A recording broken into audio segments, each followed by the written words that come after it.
Gopoma, Gopoma, Gopoma, Gopoma, no tuzu.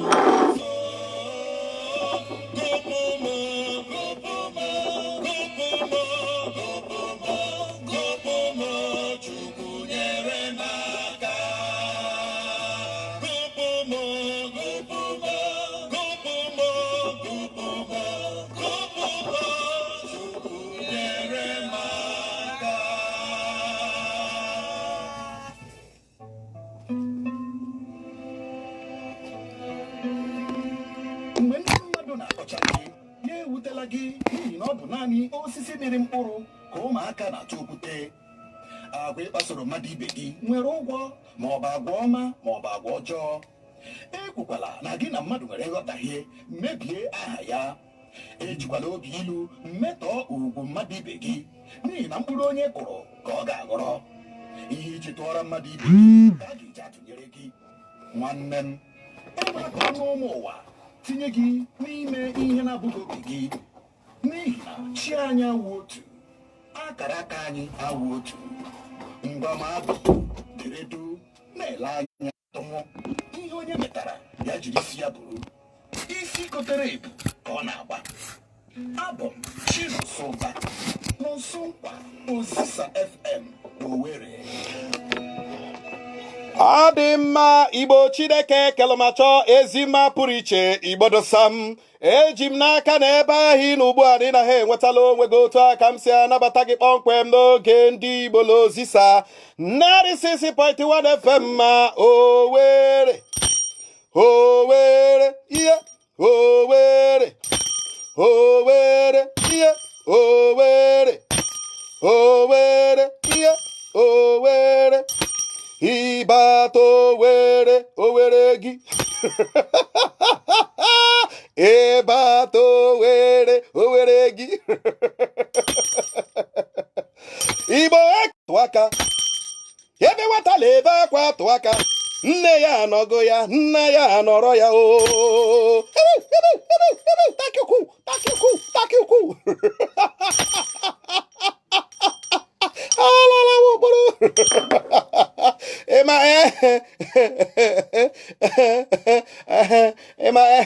ndị mmadụ ahapụla n'Osokwa a na-akpọ m na ihe a na-akpọzi m ibu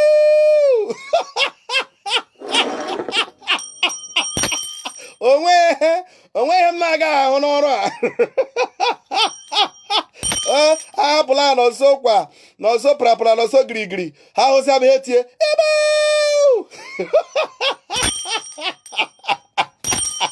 ọya balonu ọ dị mma. Ana m anabatakwa gị ọzọ kpọmkwem n'oge ndị Igbo Lozisa 96.1 FM Owerri. Ana m ha agbala mbọ ịhụ na olu agbagara agbaga ịghala olu eshiela ike ihe olu kwurula n'ụwa ọ wụ kwesịghị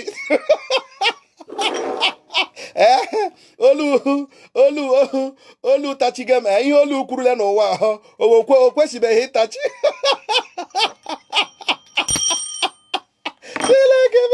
so unu atakwala olu a unu atala ya ama m o nwere ndị ga-asị chai olu ka hapụrụ n'Osokwa olu a nwune hafe ọrụ gị ọrụ ya ịghọla ihe o ji emego otu ahụ ka m kwụsị ikwu okwu ka m kwụsị talisi ka m zuo ike ka m nye olu a ezumike chekienu onwere ọrịghị izi ikwu okwu ọrịghị izi chekienu for many years na anọ m na redio every day anọ m na redio na-ekwu ụka every day cheke ha many years ọwụ otu olu ka m ji ekwu gị so mgbe ụlọ ọ chọrọ ya o mewere m ihe o mewere m ụmụnna ha fụ na ya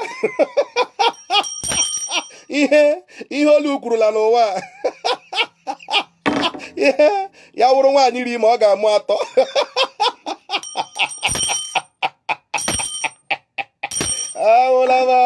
adịmma anyị na-alaghachikwe ka anyị gbapụ egwu a dị oke mkpa anyị gbacha egwu alaghachite aka m juru eju n'abalị ya. Ọ bụrụ na ị nọ na yadị kpọ ndị yadị ọ bụrụ na ị nọ na yadị kpọ ndị yadị ndị na-agbanyebeghị Osisa FM kpọọ ha n'abalị a ọ ya akpọtụ n'abalị a. Ọ bụrụ na ị nọ na moto gbanye Osisa ozugbo na-ege ntị anwakwala m maka mmadụ distọbụ ọgụ ihe ọ bụla ị na-eme n'abalị a jọsụ hụ na idowere redio gị Osisa hụ na idowere n'akụkụ go na-ege ntị mmadụ edistraktkwara gị maka na anyị gaji ikwu okwu n'abalị a. Anyị gaji ikwu okwu n'abalị a. What do I say? Anyị gaji ikwu okwu n'abalị a. Ayaya.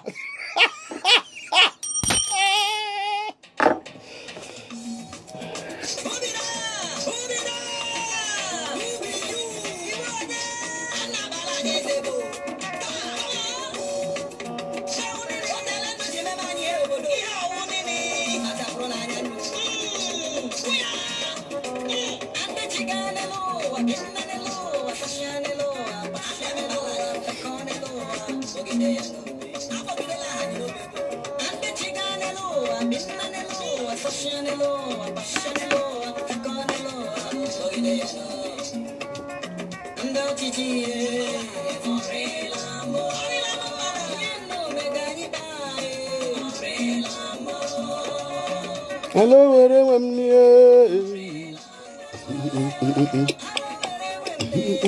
Orelamo, aye. Ndị ọchịchị kpanu shachigakwa n'anya ebe. Ndị ọchịchị kpanu shemegakwa n'anya ebe.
Ọ dị mma ndị chigela ụwa abịala n'elu ụwa sashia n'elu ụwa pashiela ụwa ịghọtala oge ụfọdụ anyị na-ekwu maka ndị ọchịchị ya rịka o nwere onye anyị kpọrọ ashị mba oge ụfọdụ anyị na-ekwu maka ndị ọchịchị ya rịka o nwere onye anyị kpọrọ ashị o nwere ndị anyị kpọrọ ashị mba ọtụtụ ndị ga-ashị nọ nso nkwa dị bias nọ nso nkwa arị bias ọrụ na-aghọta m nọ nso nkwa arị bias ọrụ ọdụgo bias ihe nọ nso kwala ekwu pom otu o shere eziokwu kwụ ọtọ ka pensịlị eziokwu rịka ọnwa na-agbara ọha ala ekpuchi ya aka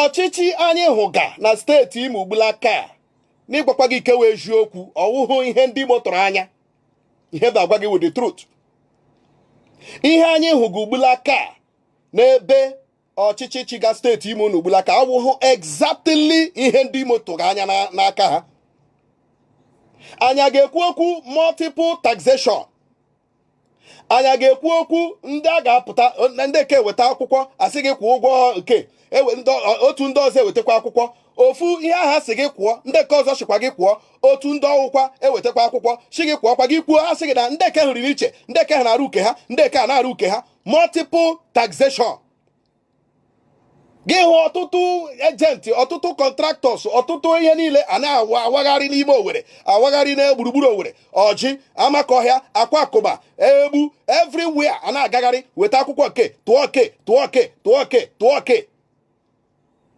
gaa n'Ọjị now gaa n'Ọjị ka ihu ya mege n'Ọjị eweta akwụkwọ sekuriti taa ndị yut eweta akwụkwọ sekuriti ọzọ otu ndị ọwa eweta akwụkwọ sekuriti one agency eweta akwụkwọ sanitation ndị ọzọ agụrụkwa weta eke ha, ndị eke weta fumigation, ndị eke weta eke, otu ihe ahụ, otu ọrụ ahụ.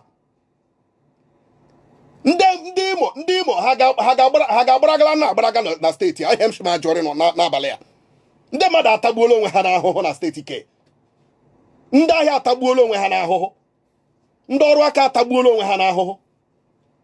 The worst part of it is the government is not helping matters. Oya with the worst. Oya with the problem. The government is not helping matters. O teela iji kwumoku kwụọ ndị ọrụ ụgwọ. For the past 6 months, 5-6 months, aka nwekwere ndị ọrụ na-enwebe salary ha riri. Ihe m na-ekwu ya from February this year.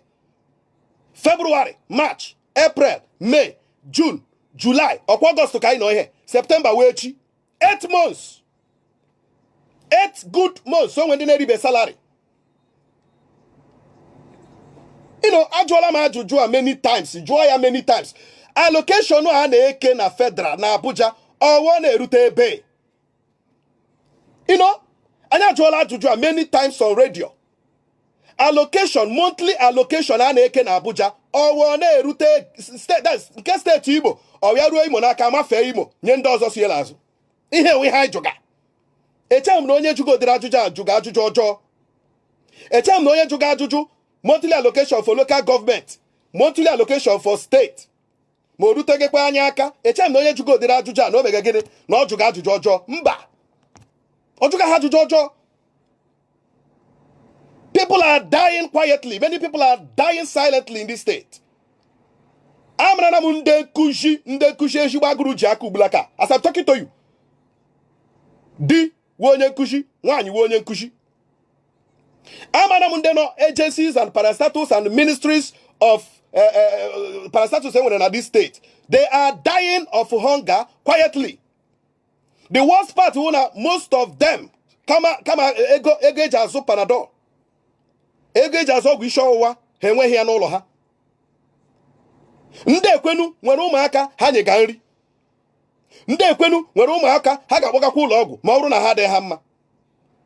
But for the past 6-7 months now, n'Imo State, aka na-ekwu okwu na-eji ndị ọrụ ụgwọ. Aka na-ekwu okwu na-eji ndị pensioners ụgwọ. Ihere a na-emekwadi ndị ọchịchị. Asị m ihere ọ na-emekwadi ndị ọchịchị. Olee otu onye ọchịchị ga-esi alaba hie ụra, as in gị laba n'abalị hie ụra with all these problems, with all these notions, all these things hanging over your head. Gị laba hie ụra, as in gị hie ụra. Na-aghọta ihe m na-ekwu. I could remember mgbe m nwere school in Efakala. Ọnwa na-agụ otu, obi a na-agba m kpirikpiri because the teachers must be paid. Ana m ehi ụra until m akwụcha to the last teacher kwụcha ya ụgwọ ya. Menwere ya dịka o nwere ibu ebupụrụ m n'obi. Mgbe ahụ menweta onwe m. I'm telling you as a human being. And I'm telling you what a human being should feel. Ọ na-agbagwoju m anya na ndị ọchịchị even till now since March aka nwekwere ndị eji ụgwọ. People are dying silently. One teacher bịara here na-ebe na-arịọ m n'ọsọ okwa biko kama onwegodi ihe ọ ga na-arụtụ onwe ihe ọ ga na-arụta na-enyetụ ọrụgodi daily pay ọrụgodi kumbom that he can do it. Onye nkuzi secondary ọrụgodi daily pay ọrụ kimbom just m chọrọ ebe ọ ga na-enye daily pay ka a jiri na-enye ụmụaka nri na agụrụ egbodila ya na ụmụ ya o. Otu ahụ dị that man ka ọ dị many teachers, many workers of Imo State Extraction. Akpọọla m some of my friends in other states of ala Igbo. Akpọọla m ndị Enugu, Anambra, Abia. Ihe ọrịhe otu na be ha. Olee ihe nke ndị Imo jere wọs? Ọwụ na agụba adịgo nkọ ka ọ bụ na ọkpụ isi ama ha akpụ? Is a very important question. Onye Imo ọbụla ga-ajụ onwe ya. I am still wondering otu onye ọchịchị ga-esi alaba hie ụra ndị ọrụ a na-ebe akwa na-eji ha ụgwọ. Pensioners a na-ebe na-eji ha ụgwọ. Other things are falling apart. Many things are falling apart. At the end of the day, nothing is even working out. Nothing is working out in the state. Onwere ihe gaga, nothing.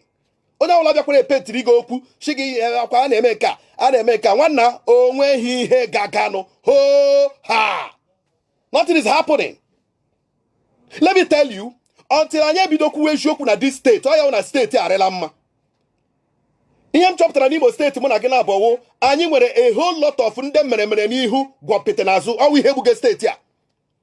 Imo steeti nwere highest number of professors na Southeast. Imo steeti nwere highest number of medical doctors, lawyers, elites, ndị gara akwụkwọ, academic doctors. Gụwa ha na Southeast. Imo steeti nwere ha. But at the end of the day, ọnụ akụchie ha, they cannot even speak out. They cannot speak out. Ihe ala emebi. Ihe ala emebi. Workers are crying. Pensioners are dying. Come out and state a statement that ihe emegara mma, they should be paid. Onye ọbụla akpa. Onye ọbụla so gị show onwe. It's a shame. Ọnwụ anyị na-atụdo ụjọ enwu. One day we must all die. One day. What? Just one day onye ọbụla ga-anwụ. A na-ekwu ebe niile agbanye ọkụ. Anyị kwuru okwu ndị Imo Foundation rụrụ ọrụ for 15 months now without salary. Achụọ ndị without salary. A lay off ndị lay off without salary. Taa IBC elekwara ndị guest artists niile chụshịa ha ruru about 80 something of them without salary. Gịshim na ebe arị mma, nwune ebe arịhụ mma. Nwune ebe arịhụ mma. We need to speak out for God's sake. We need to speak this truth for the sake of Christ Jesus. I don't understand.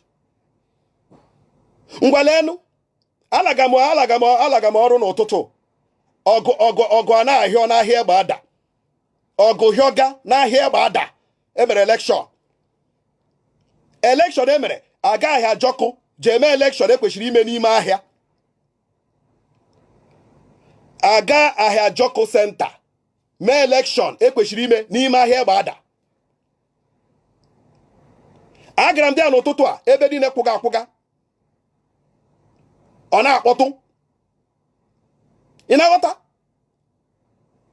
SA on market enye ọda, ministry enye ọda, onye eke enye ọda, ndị eke enye ọda.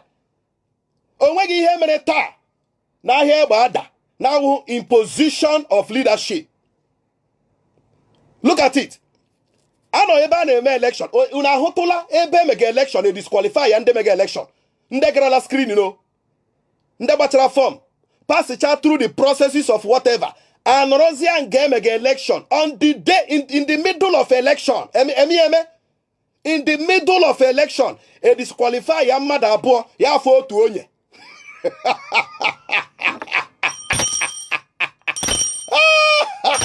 A disqualify ya mmadụ abụọ. Ịghọtala? Ha dị atọ ọzọ gị. Nga ha nọ na-atụ vote. Atụwala vote. Before you know it, as is a mother born there, cause you people are disqualified. Oh, Imo, my state. Imo, my state. Imo, my state. Very soon, also, Kwaga Haji Epureku, Imo, my state. Only I will get here. Give me one film, we get that tape. He get CD. Imo, my state. Very soon, dog apata. You know what I am a it is qualifying this guy. Oh, for no guy, but I form. I'm a normal election. Only will question about form here. Abacha form. You got la? Kabacha form. Abiasa make campaign. Before make screening. Ebe chaja screen. Amarande drada. You know, ndi ada hona screening. Ebe disqualify reha. Wuzi at the middle of the election. Ugbulaka Owerri municipal abịara mmụọ kwa n'abalị a shinia na ha nụrụ na ndị relief chọrọ ime election ọwụ Ministry of Commerce chọrọ imere ha election Owerri municipal ekwuolie na ọrịkpe election ha ga-ekpe ka ọ gaa na relief onye anwakpala anwashi na azọga ihe ọwụla n'ahịa relief that Owerri municipal has not to sanction such election.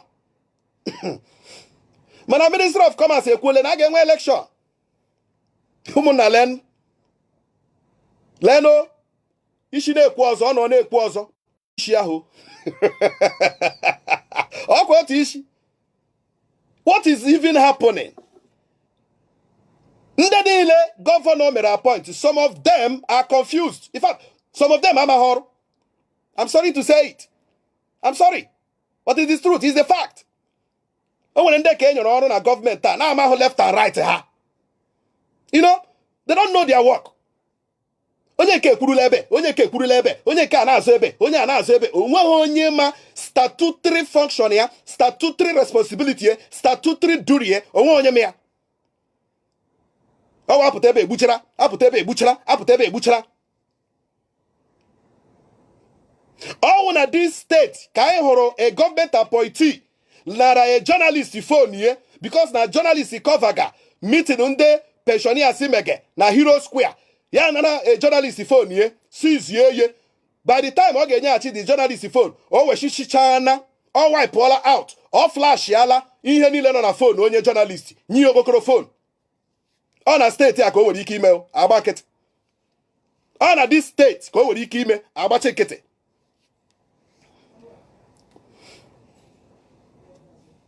Imo State ole ebe anyị jeje. Imo, my dear state, ole ebe anyị jeje. Aga n'elu ọrị mma, aga n'arụ ọrị mma, aga ka nri ọrị mma, aga ka ekpe ọrị nọrọkwa n'otu ebe olu ole ebe anyị jeje.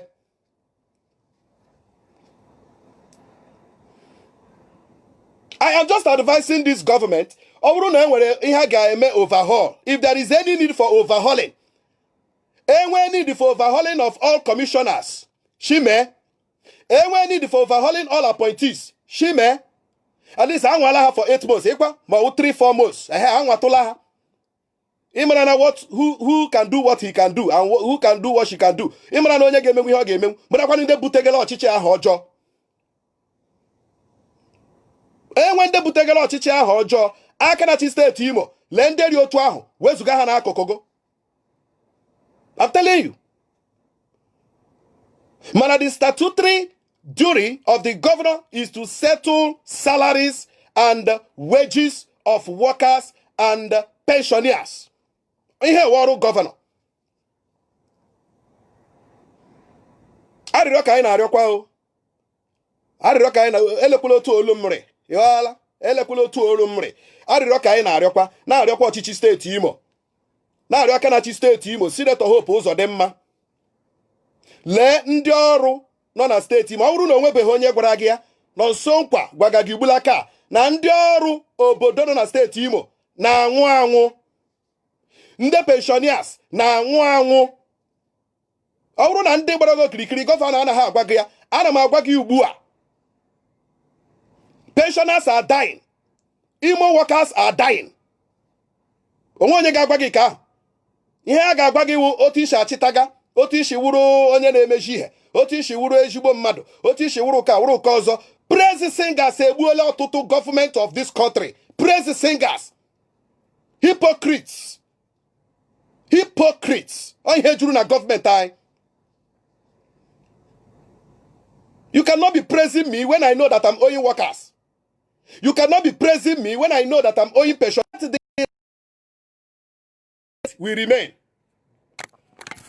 Government will come and go. Imo State will remain. Soldier go, soldier come, barrack remain. Mana abịazịa na barrack ahụ ajụọ mgbe ndị soldier ka anọ ya olotu ha si mechie barrack ya. That is what people will ask. That is what posterity, ụmụ anyị, generations years to come will ask. Mgbe ị chịrị dịka gọvanọ, ole ihe ị chetara? Akwụrụ ndị ọrụ ụgwọ. Percentage of workers ole nwụrụ n'okpuru gị. Percentage of pensioners ole nwụrụ n'okpuru gị. These are the things the posterity generations here to come will ask. Then ụmụ anyị ga-ajụ anyị mgbe ihe dị otu a mege, gịnị ka anyị kwuru dịka ndị nna nna ha? Did we make any movement? Yes, no, nke ahụ gbasara gị. Let it be on the conscience of every Imolite. Ọ bụrụ na iwu onye nọnụ ụdịrị ihe a na-eme gị gba nkịtị ikwu ha okwu, the death of every pensioner will be a burden to your soul. That is the truth. And that is the truth. And nothing but the truth. We pray that the Lord we serve, Chineke onye anyị na-efe, ga-emetụ aka n'obi ndị niile wu ndị ọchịchị ka ha lee ndị workers kwụọ ha ụgwọ, lee pensioners kwụọ ha ụgwọ, lee ihere mma mee, ka steeti Imo dị mma, ka onye ọbụla dị mma, ka anyị soro ibe anyị wee dịkwanụ ka ibe. Ọ ga-abụkwa n'oge ndị Igbo n'Ozisa 96.1 FM Owerri ka ị na-ege ntị n'abalị a, ka anyị gbapụ aka ahịa, anyị na-alọghachi.